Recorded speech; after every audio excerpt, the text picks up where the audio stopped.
abaturega ko dukoresha ibyo dukora kurinda abanyarwanda, kurinda igihugu cyacu, ko ari amabuye y'agaciro, nibo biba amabuye y'agaciro muri Kongo.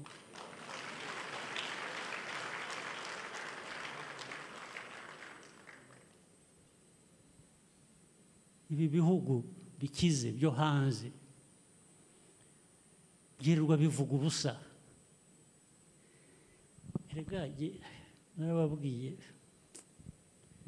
iyo bari aho batinyisha abantu bakazana ibintu human rights, bakazana ngo barashaka gutera ubwoba, ngo Kagame navuga ngo bazamujyana, uzanjyana hese wowe?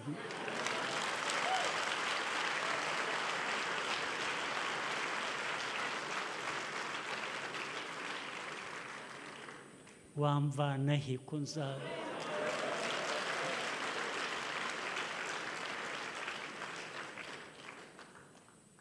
ubu bagatangira sanctions, James Kabarebe, sanctions, officers, sanctions for what? You are just foolish, absolutely foolish.